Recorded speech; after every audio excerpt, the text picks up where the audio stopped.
see the state of Pakistan today. When you discriminate against any section of your population, you are bound to stop your progress. And you can see how many countries in the world offer equality to women.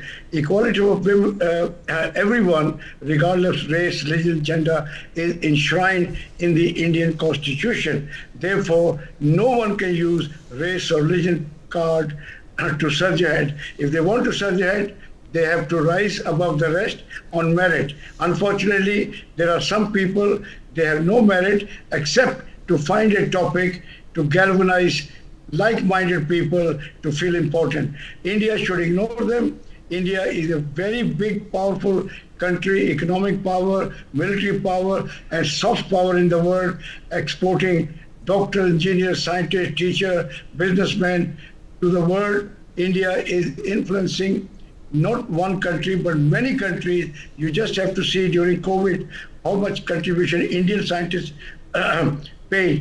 contributed to the welfare of poor people who would not have been able to afford vaccine from the West. And also the peacekeeping forces of the United Nations, maximum forces are sent by the Indians, and wherever there is a trouble, Indians are there. Therefore, India must ignore these people because they're irrelevant to the bigger picture of India. India is on the Mars on the moon.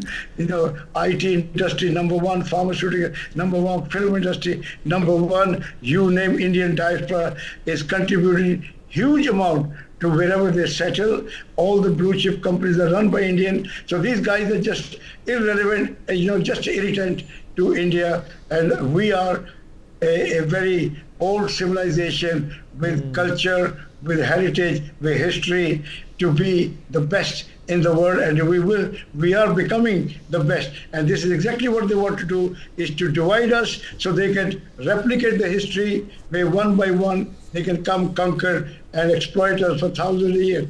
We are not going to be divided. We are one, and the Constitution has guaranteed everybody. Kashmir is a very fortunate country. There's a lot of development taking place, universities, hospitals, airports, shopping malls, development is taking place. You just have to look across the other side from the sky and look at the lights, how many lights are being emitted from one part of the Kashmir to the other part. So anyway, this is just a little irritant. We just have to ride over it and ignore it totally. And this is what immature democracies do. They give freedom to people like Trudeau. They're given separatists a lot of freedom. Absolutely. And dividing his own country. So therefore, we should not allow Britain, America, Canada, Australia, allow any forces to divide the community. Let the politics of subcontinent remain in subcontinent. People are mature.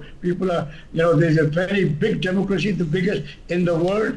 They know how to rule themselves and how to manage their affairs. So therefore, I will ignore them and I just laugh at them. All right. Ambassador Bhaspati Mukherjee, former diplomat, also joins us on the show. Ma'am, apart from, having these debates about Kashmir during the Oxford Union being uncalled for, do you think that these unsolicited, unhinged conversation about, another country's internal issue is also, in a way, fueling problems and troubles where there are none? Is it also the culmination of a ripple effect which India does not need? And should there be a penalty or a backlash, diplomatically or otherwise, when it comes to talking about Kashmir? But by the Oxford University, it's not their place to be interfering in this because they don't completely comprehend what's going on.